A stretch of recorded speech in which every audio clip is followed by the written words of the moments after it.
happened, bro. We had stopped fucking around and being stupid. Said we could do this every day. And I said, you know what? So can I.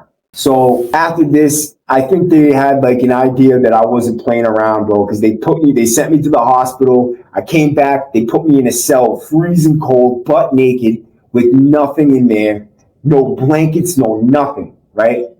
And then they sent me to Bridgewater State Hospital 24 hours later, where they tried to blame it on mental health issues, where it was really not. It was just them being illegally fucked up the entire time. They're trash. They're terrible people, bro. Tried to get me to kill myself. And when I reacted, this is what happened.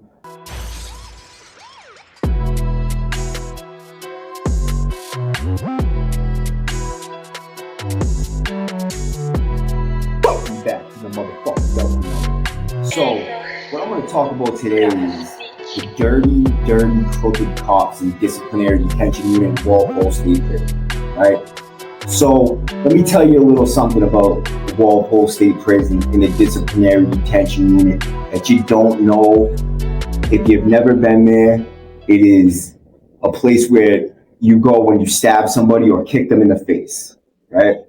Or if you assault a staff. In that case, your bid over there is going to be an ugly, ugly bid. The only people you have to have your back in that situation is us.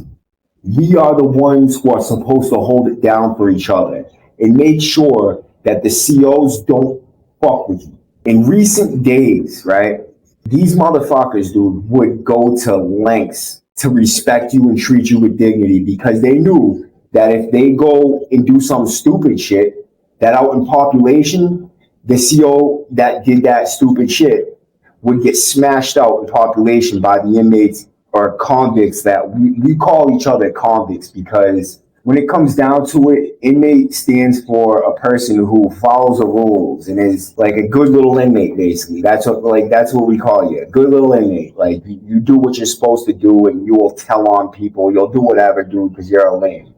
But a convict abides by the code. We stand for something so that we don't fall for nothing. Because we are the only people that you can rely on. The cops over there, they knew that they could get away with murder if they could never get touched. So what they did was they moved the Walpole State Prison over to Shirley Max. And they changed the main prison into a classification center so that, number one, I feel like the biggest reason was retaliation for the guards that are working in the disciplinary detention unit because they couldn't get away with the stuff that they wanted to get away with without getting hurt. So they moved over to Susan Baranowski Correctional Center and changed it to classification, and it changed the atmosphere inside of the main prison to one of, I don't know, people just go in and out. Like they didn't have like a structure yet because it wasn't a main camp. Like you go there for 30 to 90 days and then you're out of there. I've seen people stay for 6 months. And then there is, of course, the workers force, which is like, you know, you stay on to work in the plate shop or the kitchen or cleaning up the compound. That's like for sentenced inmates that are doing a stretch but stay on to like make money or do whatever it is that they're doing there. But mostly, for the most part, the people that do stay there in the workforce are, you know, they're either no good, soft, or, you know, they caught a lucky break. I'm not talking shit about anybody who did stay on in the workforce because there is good dudes that do stay over there. It just seems like to me that a lot of like the dudes that I fuck with, they don't like, you know, they don't give them things like that. They don't give them good jobs. They don't let them stay on for the work. Like it just didn't happen for people like us. We went straight to the max. And that's what happened to me. I went straight to the max, where I learned how to be a convict. I learned that if you didn't stick up for yourself, that it would cause you more problems in the long run than it would if you did just sticking up for yourself for that one time. You know what I mean? Where gangs rule the compound. There's, you know, an overwhelming number of gang members in that prison. I would say that up to 80% of the people that are there are involved in some sort of gang or another. And, you know, a lot of people do get down while they, you know, after they get to the prison. But today I'm going to talk about what they did to me in DDU. We're going to go over some paperwork, right? This is all the stuff that they showed that they had, like when I was the DDU, right? This is a disciplinary report right here. See it? Disciplinary, Commonwealth of Massachusetts Department of Correction disciplinary report. Let's read what it says. You can get the gist of what I'm going to talk about. Charges, category of offenses. Category 2, assault on a staff member, contract employee, member of the public, volunteer, and category 2, another charge, conduct which interferes with the security or orderly running of the institution. Category 2, attempting to commit any of the above offenses, making plans to commit any of the above offenses, or aiding another person to commit any of the above offenses shall be considered the same as the commission of the offense itself, right?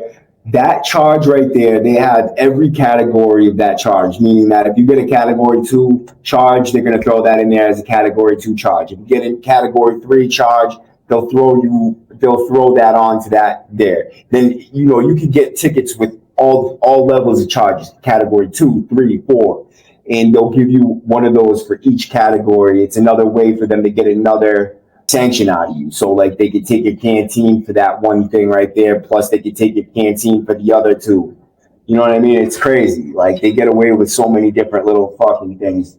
But the description of offense. On Tuesday, February 2nd, 2021 at approximately 13:59, inmate Tottenham Matthew did violate the rules and regulations of MCI Cedar Junction by refusing a direct order and being assaulted towards staff. On the date and time stated above, inmate Tottenham, while housed in cell 103 of the Disciplinary Detention Unit, did refuse a direct order to be placed in restraints due to self-injurious behavior, which resulted in a spontaneous use of force. When the team entered the cell, inmate Tottenham did punch staff with clenched fist punches and remove protective helmets off of some of the team members.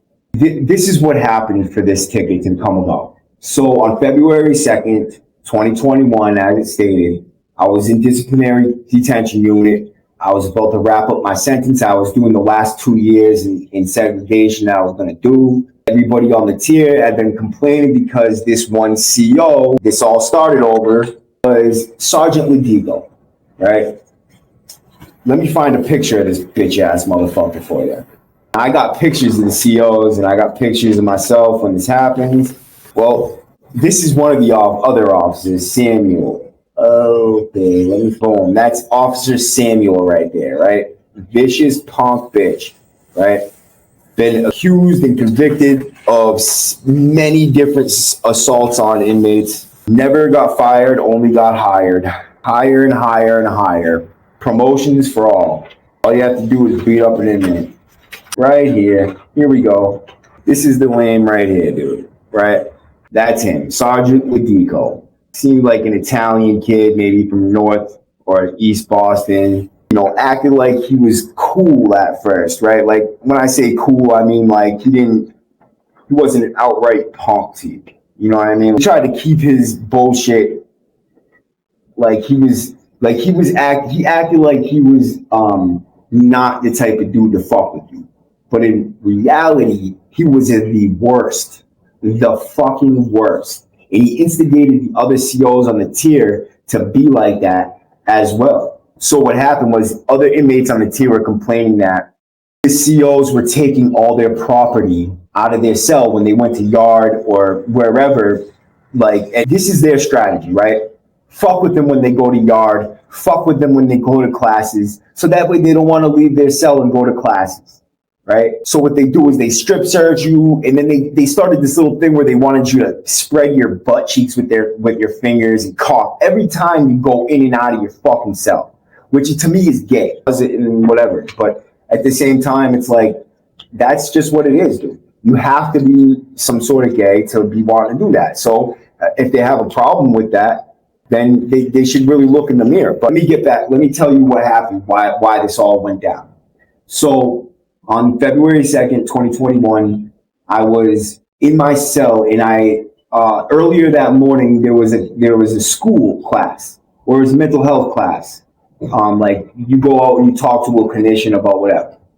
I mean, there's usually no curriculum. Like you just go out and they'll do whatever that day. But my friend Joey was going out there. This kid Joey Sylvester, and I'm positive you wouldn't mind me naming him in here, so that's why I'm doing it. He was, I don't know what type of sentence he was doing, but he was a solid kid, and he was going to class. He had been filing lawsuits and stuff like that, fighting the lawsuits over things that they were doing to us in the disciplinary detention unit, because they are many. The abuses of power and the abuses, like the things that, the effects that it has on your mental health, the food poisons, just every little thing that they do is meant to break you down mentally. So what he was doing is he was going to class that day, and this dude Samuel and Ladico were taking him to class. This dude Samuel, right? He had just got done strip searching another kid who was right next door to me. I don't know if you would want me saying his name here, so I'm not gonna. We'll just call him Black Hand. That's what he called himself, Black Hand. So we can say that, right? He was getting strip searched.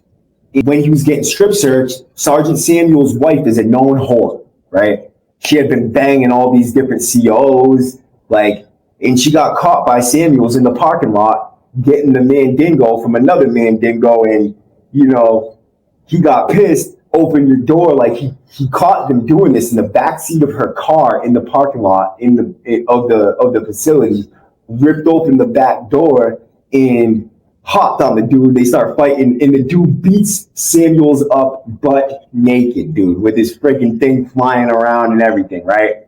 His little wife's in the back, like, oh my God. And this kid, we found out about it through, other officers gossiping about this stuff. So this kid throws it in his face, like, yo, you fucking punk, because the dude, Samuel, slammed his hand in the trap over him not being able to wear his thermal to class. They pumped that's another strategy they have. They pump the air so crazy in that classroom that you don't want to go in there, dude. And they tell you can't wear your thermals to go in there, so you have to go in there freezing cold. Why you can't is just no reason for it, right? Other than that, they don't want you to go to these classes. They don't want you to come out of your cell. They'd rather you be a hermit and stay in there forever. So he's trying to wear his thermal class, doesn't know why. He's sticking up for himself. Sergeant Samuels slams the kid's hand in the trap when he keeps asking him why, right? So the kid's hand gets slammed. He tells him, yo, that's why your wife was out there in the parking lot banging this dude, right? And he flips the fuck out, starts getting crazy with him, bro. And when he had slammed his hand in the trap, that's when Sylvester was walking by. And Sylvester goes, yo, I seen that, bro. I seen that. If you want to write a grievance on this motherfucker, go ahead, bro. I'll be your witness, right? So the COs didn't like that. So they slammed the kid's face into the ground right in front of my cell. Dude starts smacking his head off the ground, hooking off on him, split his whole shit, right? Kid's bleeding like a sip all over the place. Everybody on the tier starts going crazy, but no one wants to fucking fight the move team. It's like people are just not doing it anymore. Like they're getting soft. Bro. I don't understand it, bro. Like back in the day, if something like this happened, like when I first started doing time, even up until 2015, 14, this is when it all started changing a little bit. Like they started splitting us up and using all these little tactics to soften us and separate us and disunify us.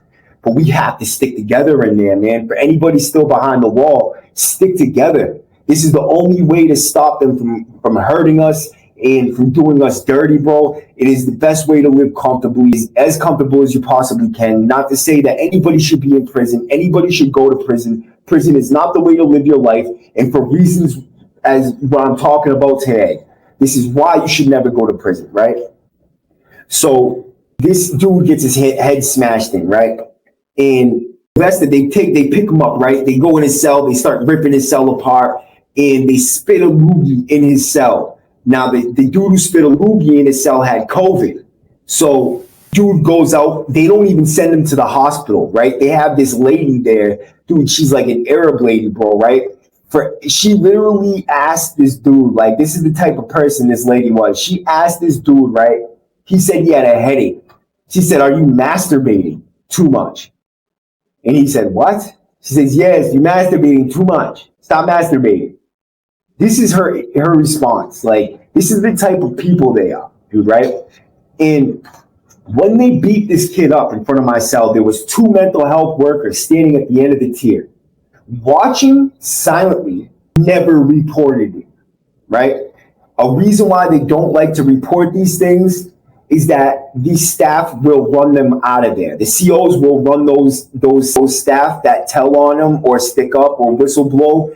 They will run them out of there screaming and crying. They are vicious and mean to the people who tell on them, right? So, any of the staff members that do have the courage to stick up for them, for us and do the right thing for us, shout out to you, because you are the people that need to be working in there. We don't need cowards that work in there. We don't need cowards who are afraid to get a little bit of jibber jabber from the COs because they're sticking up for the right thing, right?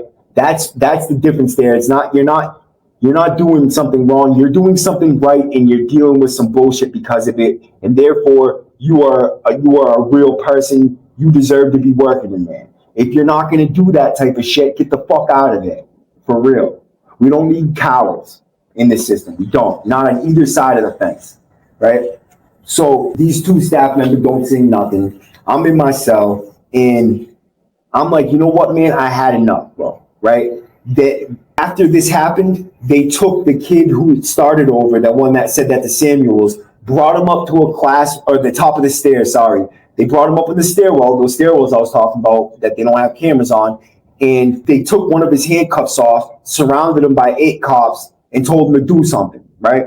This is what they do, right? And there's been murders on them stairwells with similar situations where the handcuff slips, right? They say that you slip your handcuff and that during the defense of yourself, you fall down the stairs and you just break your neck or you die or however it happens. But there's a particular CO involved in this situation where he's got bodies under his belt, right? And by that, I mean, there's alleged to be murders underneath this CO's belt on inmates in dirty ways like this, which apparently is okay for them to do and get away with. But for us, we can't do it. We'll go to jail for life. But them, they keep on working with allegations like this going on. Who the fuck knows how, right? But they get, if it can happen for an informant in Truro, then it can happen for a CO and Max, I guess, right? But so they bring him up there, and then they bring him to a classroom where Sergeant Samuels beats the shit out of him and sends him back down, right? The kid's got bruises all over his ribs. He's got busted lip. And he said he tried to fight a little bit when he got into the classroom because, what else is he going to do? But for the most part, they just held him down and beat him up and then brought him back to his cell and took all his property from him and left him in there with nothing. I started helping the kid out, right? Send him over some stuff, looking out for him. And because I did that, Sergeant Ludico made me a target, right? Started ripping apart my cell, fucking acting stupid over this shit, right? So a couple days later, I call the PLX, right? And I tell him, look, man, this place is out of line, and I want to talk to a paralegal or an attorney about this. Shout out to the person I talked to. I'm not going to put your name out here, but she's a paralegal, and she does so much for us. And I just want to, you know who you are if you're watching. I love you. You are the best. I'm going to call you KP.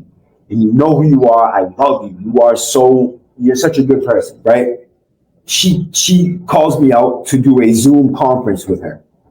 So I go out there, I do the Zoom conference, and I tell her, look, I wrote a grievance on this dude. They started coming in my cell, searching my cell, ripping my cell up, and, taking little stupid shit, right? They hadn't taken my property at that point yet because I am not the average person, right? I do have a level of respect that they are weary of messing with. So up to that point, all they did was the minor stuff, right? Search my cell, act like little punks. So what happens is I come back to my cell after telling Kate Piper what's going on, right? The CO out there, I know he heard me because Sergeant Lidico came over to him when I was in there and started whispering in his ear and then left, right? I come back to my cell after this happened. I had a funny feeling about it, but you know what? In my head, I'm thinking, you know what? Fuck these people, bro. I don't care what they think. I don't care if they get mad.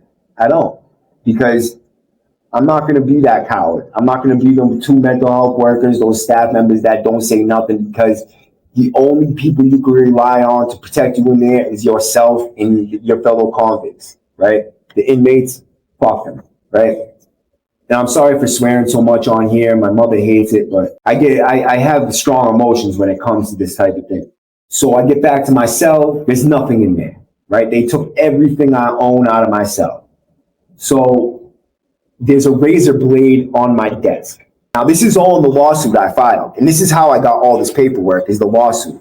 Because if you look it up online, it's on there. I'll actually put a link to it in the description. So check the description. I'll show it. Like, there's orders and the complaint all here, but because of the digital background, you can't see it, so I won't put it up. I might take pictures and put it on the edited video for you. When I see that all my stuff is gone immediately, I'm like, oh, hell no, dude. I'm not going to be the one that takes that on the chin, dude. I just got finished telling the whole tier that if they want to do something about it when their stuff gets taken, I'm willing to ride for them. They didn't want to do nothing about it. So I'm not going to fight for somebody who won't fight for themselves, but I damn sure will fight for myself, right? So I made a plan in my head, right? And now my lawsuit, I let it go. I didn't pursue it anymore after a little while after I was out, because I just felt like it wasn't, like the court system's not fair. They dismissed me for another case that I had, getting the rights. 3 doctors spoke out in a medical malpractice case. Matter of fact, GBH News did an article. I'll put that in the description as well. Check the description for that, because it's a documentary on my case. And that case still fell through. And if you watch that video, you'll know why I felt discouraged and didn't want to pursue this one. But I have the rights on this one as well. There's video camera footage of it. They admitted it in their own words mostly, and all that, right? So what ended up happening to me, you're going to be surprised. I mean, I have scars on my face because of it. So I tell the lieutenant, look, they put a razor blade on my desk. Sergeant Deco keeps coming to my door telling me to kill myself, right? And he's like, you know what to do. Basically, like, if I want them to come in to my cell and fight me, I have to hurt myself, right? So I'm not trying to give him that. I'm like, fuck that. I mean, I'm not trying to hurt myself. So I tried blocking up my window. I tried doing all these things to get them in there to fight me on a different level. They wouldn't. Kept on passing my cell, not saying nothing. Passing my cell, not saying nothing, dude, right? They're supposed to knock on the door, and if you don't answer, they're supposed to come in there at a certain point to make sure you're not hanging or dead. But they kept on passing my door, not saying nothing with the curtain up. The lieutenant told me that if I want to get that, like, if I want to do something, do something. Like, they don't give a fuck. In other words, do what I got to do. And that's their phrase. Do what I got to do. That's what they told me. Right? So I waited till about shift change. And because I knew, like, I did that on purpose so that they couldn't go home on time. They were going to sit there, write reports all night, because I'm going to give them the biggest headache in their fucking life, bro, right? And then after that, I'm going to file a lawsuit on them. Simple as that, right? So I fucking wait till shift change comes and I start cutting up. I figure, fuck it. If I'm going to cut up, I'm going to do it right, and I'm smashing them, right? What ends up happening is they pile up at the door, right? Inmate Matthew Tottenham come to the door, cuff up, blah, blah, blah. But they're not letting me cuff up even if I wanted to, which I didn't, and I wasn't, right? So I told them to go fuck themselves, right? I didn't tell them, matter of fact, I told them nothing at all. I didn't say anything. I didn't do anything. They didn't even ask me for the razor or anything, dude, right? They just reached in, hit me with this stuff called MK9, right? It's 10 times stronger than bear mace, right? And it is lethal. This shit will suck the wind right out of the cell. If anybody's ever been hit with MK9, leave a comment in the comment section, bro. I want to know your experiences with it. It is horrendous, dude. Horrendous, bro, right?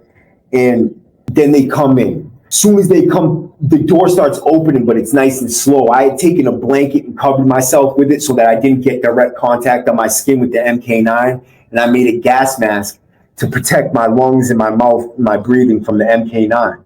So when the door starts opening, and DU, the doors open real slow, and you can't slide them like you can in population, so you can get in faster.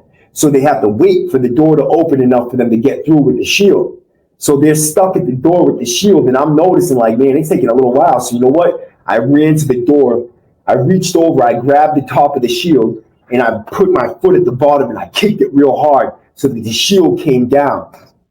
I reached over and I grabbed the CO's helmet and I pulled it over the shield so that his neck was on the shield like that.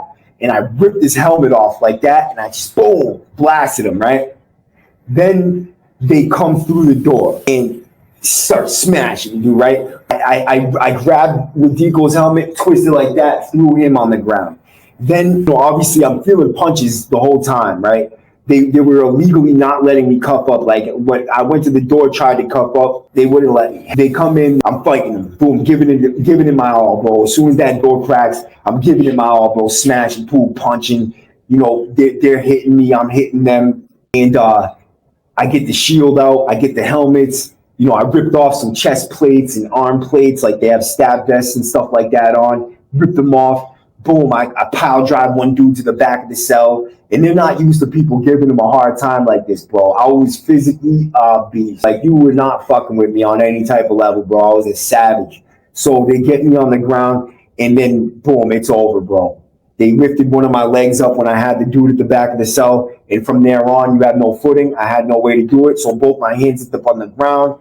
And bam, they start smacking my face into the ground, stomping on my kidneys, kicking me in the ribs. They took the shield and smashed it into my back of my head, bro. Then they took one of the helmets that I ripped off and held my face down and smacked me in the face with the Move Team helmet and split my whole eye open so that it was a flap hanging over my face, right? I'll put the picture up in on the video.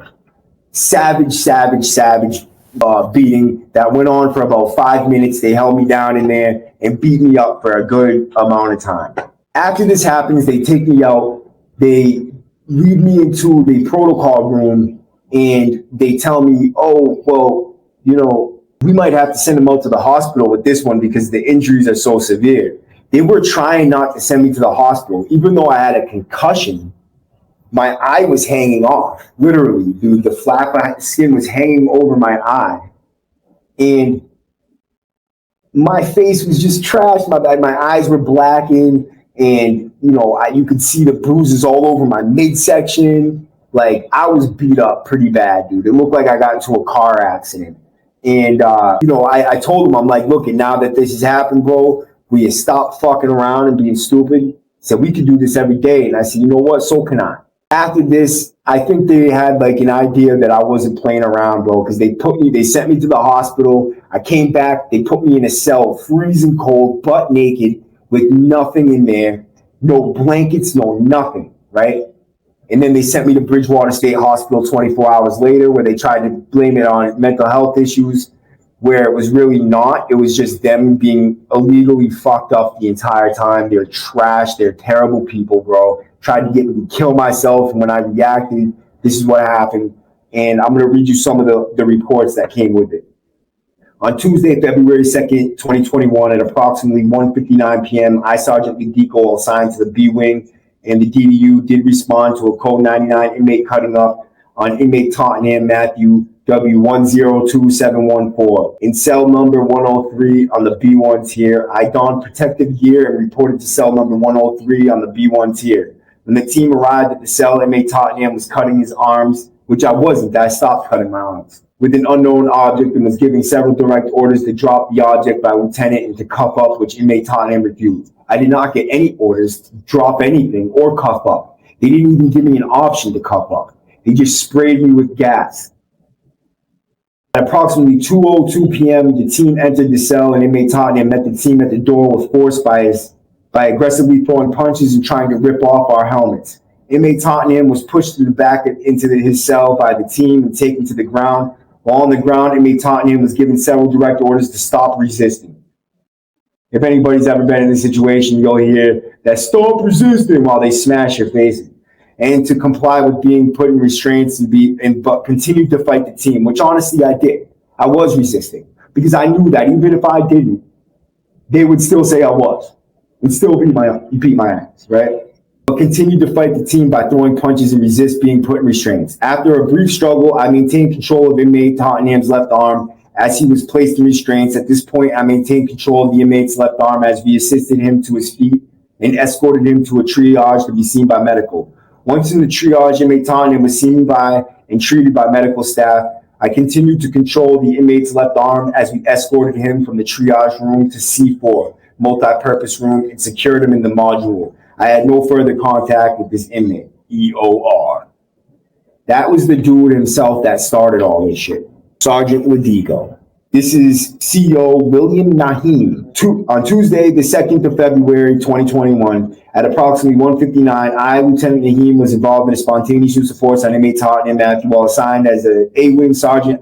I, Lieutenant Naheem, heard a radio call for a Code 99 inmate cutting up on B1 tier. I immediately donned protective move team attire and responded to B1 and received instructions from Lieutenant Unzis to enter cell 103 and place restraints on inmate Tottenham. With sufficient staff on scene, we were granted permission to enter. As the cell door was opening, inmate Tottenham immediately charged and was met by the shield man. Inmate Tottenham was throwing punches as officers attempted to gain positive control. Inmate Tottenham was eventually subdued after a solid struggle, at which time I was able to place him in the handcuffs and subsequently into leg iron. Inmate Tottenham was then stood up and escorted out of the cell, at which point I picked up the shield and walked behind the hands-on escort. He picked up his shield and I ripped that shit right out of the scene. Inmate Tottenham was escorted to triage where he was seen by nurse Sweldo Guevara. After receiving treatment for his injuries, inmate Tottenham was hands-on escorted to C4 multi-purpose. I again walked behind the escort with shield in hand. He's not a shield brother. Officer Timothy Mello. On Tuesday, February 2nd, 2021, at approximately 14:05, I, Officer Mello, did relieve Officer West Cody from positive control of inmate Tottenham. Ryan, he's talking about my brother. Oh, this is my brother's move team. They put the wrong paperwork in here. My brother fought the move team a million times over there too. That's funny. Yo, all these say the same thing. That guy, I met them at the door and was fighting. Now, this is the medical officer. This is the medical, the nurse's report. On 2/2/21 at approximately 14:07 hours, I, Guido S. Rivero, evaluated inmate Tottenham in the triage room after spontaneous use of force of chemical agent. Inmate complaint, burning sensation in both eyes, refused eyes to be flashed with eye flush solution. Inmate cuffed in the back and was observed bloody face and arms. After it was cleansed and controlled bleeding was observed. Deep cuts in the left eyebrow, left forearm, tendons exposed, elbows fixture, left and right, each one with cuts of approximately 5 to 6 inches long. Medical provider authorized inmate to be sent to the hospital for treatment and ambulance priority 2. Inmate made no other medical complaint. No evidence of any of the other injuries, which is total bullshit. So all these medical staff there, they will go along with whatever the COs say because they don't want to get tortured out of there. A lot of these other reports about the investigation and stuff like that. The investigative reports right here. A transmission via two-way radio of Code 99 inmate cutting up was called DDU B1 Tier 103, housed by inmate Matthew Tottenham. Upon arriving at the cell, DDU Lieutenant John Unzis found the inmate cutting his arm. Lieutenant Unzis ordered the inmate to stop his actions and be placed in restraints. Lieutenant Unzis informed the inmate if he didn't stop his actions, chemical agent would be utilized. The inmate continued to self-mutilate, and Lieutenant Unzis dispersed one application of OC from the MK9 streamer to the facial area. The inmate turned around, not allowing for proper application. Lieutenant Unzis gave the inmate orders to be placed in restraints. The inmate refused and continued to self-mutilate, which is all the bullshit. They didn't give me any orders. They just wanted to come in there and beat my ass. Inmate refused and continued to self-mutilate, which is also bullshit. I did not touch myself after that. After I seen that lady coming around and told her, like, when she seen me cutting up, I said, I need medical care, but I knew what was going to happen anyway, you know? Staff entered the cell and inmate Tottenham began assaulting the team by throwing punches and ripping off protective equipment from team members. After engaging in a violent struggle with the team, the inmate was eventually brought to the floor where he continued to struggle. The team was able to gain control of the inmate and he was placed in restraints. Inmate Tottenham was assisted to his feet and escorted out of the cell to a triage where he was seen by medical. It was determined by medical that due to the extent of the self-inflicted cuts by the inmate, he would need to be transported via ambulance to an outside hospital. The inmate was then escorted to a C4 multi-purpose where he was transitioned into a transport restraints, thus ending the use of force, right? But anyways, man, that's my story of what they did to me in DDU. I'm going to put the pictures up on the thing. If you want to follow me on Discord, please follow me on Discord. Matthew Tottenham. On Instagram, it's Matthew_Tottenham, which is on the bottom here of the screen. And then in Discord, it's the W Number Podcast. Same thing with YouTube, the W Number Podcast. Also on Reddit. Please follow me on Reddit, which is also the W Number Podcast on Reddit. You can go to my link tree, which also that will be in the description as well. My link tree connection, which has also all my social medias. And I will be able to inform you on Discord when I'll be going live. And I want to gather a community before I do these things because I'm sick of going live and having 10 people there. Anybody who's doing time right now, I got nothing but love and respect for you. I'll be praying for you every single day of my life. And I hope nothing but the best for anybody who's on the streets. Stay free, stay real. Don't commit crime because you don't want to go to the place right behind me, which is where I was in those exact same cages. That is a picture of the STP DDU wing where I went to. Those are the class cages right there where you sit in them cages right there, and the staff member will sit in the little chair that's right behind me right here. And on weekends we get to watch kid movies on that TV, which is so fucking stupid, bro. But it's so crazy, man, how my life has changed, bro. I went from, being in DDU and living the worst type of life to living the best type of life, spreading the best type of message. I'm in college today. I started post-university. I do all my classes there. And, it's a great life, man. It's a great life that I live, bro. And I help people all the time now. My content, I'm trying to make it as good as possible, bro. And I hope you're with me on this. I'm trying to get better every time. Every time I make a video, it's not always going to be, motion flow, bro. I did 10 years in the hole. Give me some credit, dude. I'm on here putting myself out there, dude. And it's not easy to do that. It's not. But I love you guys. I respect you. And hope you have a great, great, great, great day. W Number